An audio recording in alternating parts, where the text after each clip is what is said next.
최근 글로벌 금융시장 상황에 대해서 살펴보는 시간입니다.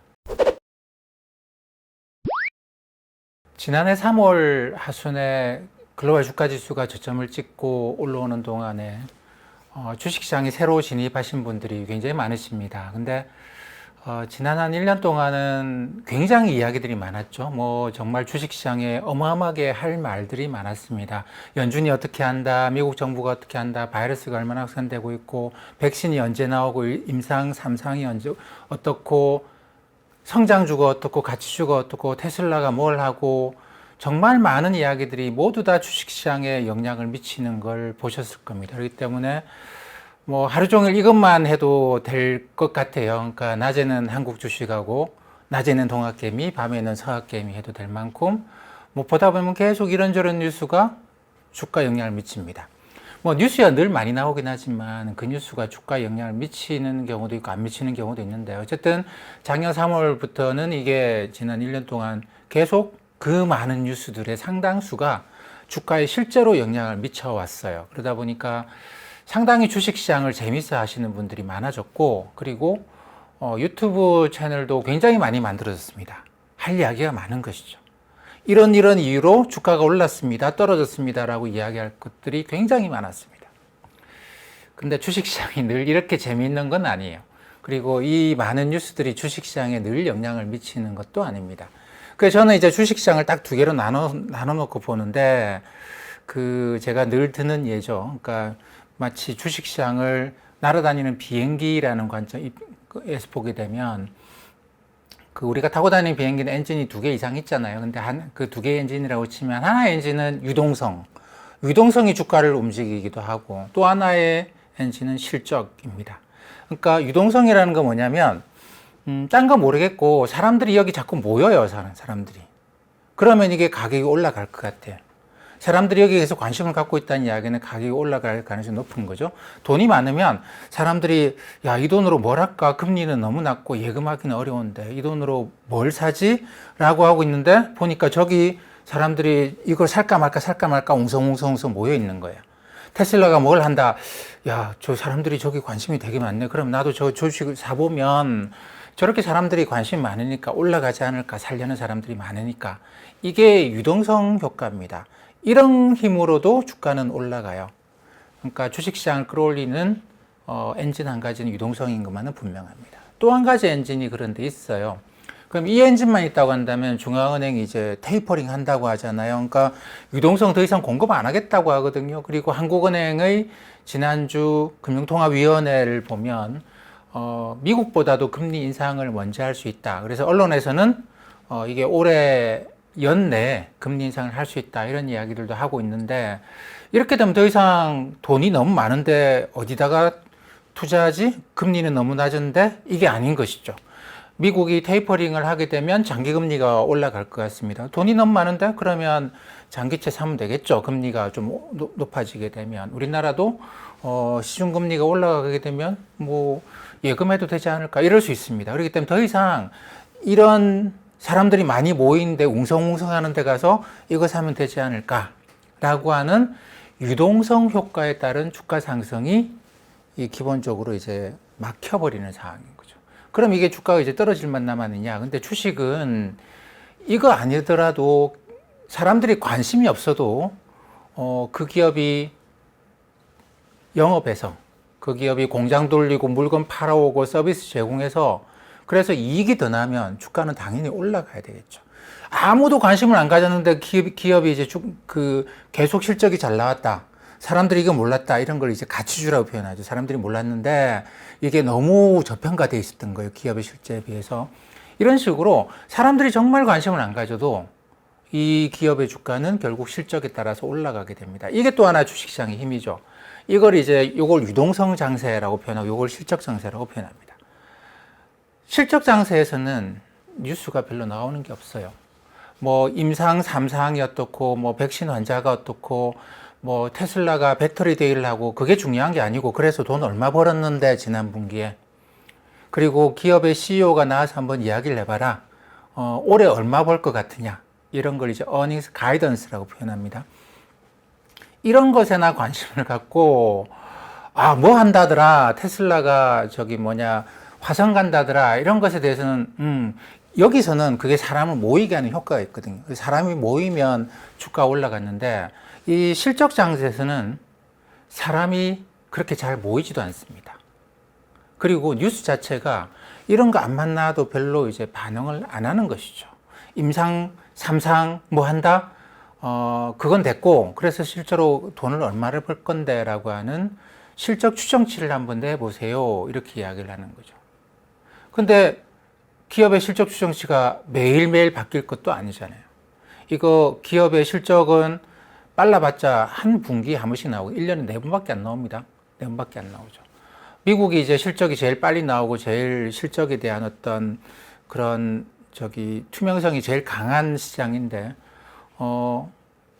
1분기 끝나고 나면 4월 9일, 10일 정도부터 실적이 나오게 되고 4월 말까지 나오죠. 그 다음에 2분기 끝나고 나면 7월 뭐 10일 정도부터 이제 실적이 나오게 됩니다. 우리나라의 경우에도 삼성전자는 이게 한 분기가 딱 끝나고 나면 곧바로 실적 추정치, 그러니까 아직까지 자세하게 정확하게 만든 건 아니지만 대충 이 정도가 나올 것 같다라는 걸 발표를 합니다. 근데 이게 분기에 한 번씩이에요. 그것도 기업 단위입니다. 그러다 보니까 별로 이야기할 게 없어요. 뉴스는 계속 나오는데 사람들은 관심을 갖죠. 근데 이제 더 이상 이 관심이 주가로 연결이 안 되는 겁니다. 이 때문에 이 실적 장세가 되면 어떤 일이 생기겠습니까? 그동안 그렇게 주식에 대해서 이야기를 많이 하시던 분들이 이제 주식에 대한 이야기를 못하는 상황이 벌어지는 것이죠. 그래서 사람들도 이제 제가 볼 때는 이 유동성 장세에서는 많은 분들이 주식하느라고 딴 걸 잘 못하고 이게 내가 일을 해야 되는데 주식 시세 보느라고 딴 걸 잘 못하고 그러는데 서서히 관심이 떨어져 나가는 거를 본인들도 아마 느끼실 겁니다. 그리고 유튜브 채널도 거기에 비례해서 이게 이제 구독자 수의 증가도 현저하게 약화되고, 그 다음에 실제로 그걸 동영상을 보는 분들도 숫자가 조금씩 계속 줄어들고 이러는 걸 느끼는데, 그거 자체가 이게 주식을 움직이는 힘이 분기에 한 번 정도 나타난다는. 그럼 이때가 되면 어떤 거에 우리가 주목을 해야 되느냐면, 기업의 실적이 앞으로 얼마나 증가할 것 같으냐라고 하는 건데요. 이거는 사실 이쪽에서 뉴스를 만드는 기자분들이 전문성을 갖고 있지 않아요. 이거는 애널리스트들이 전문성을 갖고 있는 거라고 봐야 되겠죠. 근데 애널리스트들이 진짜로 그 정보를 알고 있느냐? 그건 아니단 말이죠. 그러니까 뭐 한 회사에 대해서 10명, 20명 증권사의 애널리스트들이 한 회사를 가지고 실적 추정치라는 걸 꾸준하게 냅니다. 리포트를 내는데, 시장은 그 중에 한 명의 의견에 대해서 크게 중요하게 생각하지 않아요. 왜냐하면 10명, 20명이 이 회사가 올해 이만큼 벌 거다라고 점을 쭉 찍어보면 어떤 경우는 굉장히 높고 어떤 경우는 굉장히 낮습니다. 이렇게 쭉 분포가 그려지겠죠. 시장은 그 중에서 중간값 정도에 관심을 갖습니다. 중간값을 이제 체크하는 것이죠. 제가 그림을 보여드릴 건데, 이게 이제 미국 S&P 500 가장 대표적인 주가 지수죠. 이 주가 지수에 지금부터 1년 후, 그동안 돈 벌고 이런 거는 됐고, 지금부터 1년 동안 얼마나 벌 것인가, 거기에 대해서 애널리스트들의 애널리스트들이 쭉 내놓은 게 있죠. 기업 단위로 내놓은 걸 S&P 500 기업들을 다 묶어가지고 표시를 해보면, 그 중간급들이, 작년 3월, 4월까지 막 떨어지다가 작년 여름부터 올라오기 시작하죠. 막 올라오기 시작합니다. 계속 올라오고 있는 중이죠. 여기에 따라 주가가 계속 상승을 해오고 있는 중이라고 봐야 되는데, 지난 1분기까지도, 그리고 최근 한 4월까지도 기업 실적의 증가 속도가 상당히 빨랐습니다. 근데 5월 들어서면서부터 이게 기업 이익의 증가 속도가 현저하게 좀 둔화가 되는, 여전히 앞으로 1년 동안에 기업들이 벌어들인 이익은 어제 예상한 것보다 오늘 예상한 게 더 올라가고 있긴 해요. 기업 이익이 더 증가한다 그러고 있습니다만, 속도 자체가 좀 현저하게 둔화가 됩니다. 그러면서 잘 아시겠습니다만 미국의 경우에도 주가 상승 속도가 지난 4월 말 이후로 현저하게 좀 둔화가 되고 있죠. 물론 뭐 지금도 올라가고 있긴 합니다만, 이게 속도 자체가 좀 많이 둔화된 걸 보실 수가 있습니다. 우리나라 코스피에 대해서도 동일하게 볼 수 있죠. 한국의 코스피 기업들에 대해서도 한국의 애널리스트들이 각 기업에 대해서 실적 전망치를 막 내놓습니다. 1년에 한 번 내놓는 게 아니고, 뭐, 그렇다고 모든 애널리스트가 일주일에 한 번씩 막 내놓지는 않아요. 근데 이제 보통 한 달에 한 번씩 정도 또는 두세 달에 한 번씩 정도는 실적 추정치를 좀 바꿔갑니다. 큰 기업일수록 좀 작고. 그거에 또 중간값을 잡아가지고 코스피 전체적으로, 코스피 기업들은 앞으로 1년 동안 돈을 얼마나 벌 것인가, 그런 식의 이제 중간값을 잡아서 그림을 그려볼 수 있겠죠. 뭐 흔히 earnings revision이라고 하는 실적 추정치를 뭐 이게 이제 바꾸는 것이죠. 그걸 쭉 보면 굉장히 가파르게 올라가다가 이게 이제 지난 4월, 5월 달 들어가면서 한국은 좀 더 속도가 많이 꺾여 버렸습니다. 거의 증가하지 못하는, 앞으로 1년 동안의 실적이 지난달에 예상한 것과 이번 달에 예상한 것이 거의 차이가 없는 그런 식의 상황이 벌어지고 있죠. 그러다 보니까 주가 상승이 상당히 많이 정체가 됩니다. 이게 지금도 유동성 장세라고 하면은 뭐 이런저런 뉴스 가지고 사람들의 꿈과 희망을 가지고 주가 올라갈 수 있거든요. 근데 지금은 실적 장세입니다. 현실이에요. 제가 소풍 비유도 자주 드는데 소풍 가기 전날에는 소풍 가서 내가 뭘 할 수 있겠는가, 뭘 할까, 소풍 가면 얼마나 즐거울까라는 꿈과 희망으로 가득 차 있죠. 근데 막상 소풍 가는 당일날 아침에 일어나서 보면 그때부터는 현실이잖아요. 현실이. 비가 온다든가 뭐 이런저런 문제, 현실에 직면합니다. 그러니까 오늘 아침, 지금이 소풍 가는 당일인데 어제처럼 꿈과 희망 속에서 계속 머물러 있을 수는 없는 것이죠. 요거하고 요거는 이제 완전히 다른 겁니다. 유동성 장세는 이 꿈과 희망으로 가는 거기 때문에 무엇이든 상상이 가능합니다. 사람들이 거기에 대해서 관심을 가질 수만 있다고 한다면, 누군가가 글을 잘 쓰고 어느 기자분이 글을 잘 쓴다고 잘 써서 사람들에게 관심이 모이기만 한다면 그걸 주가 상승으로 가져갈 수가 있는 것이죠. 근데 여기서부터 이제 현실입니다. 아무리 글을 잘 쓰고 아무리 꿈과 희망을 많이 이야기해도 지금부터 여기서는 사람들은 현실은 어떻느냐, 숫자를 보여주세요. 흔히 쇼미더마니라는 표현을 쓰는데 여기서는 쇼미더마니가 아닙니다. 나에게 꿈을 보여주세요. 당신은 어떤 꿈을 꿉니까? 이런 이야기를 하죠.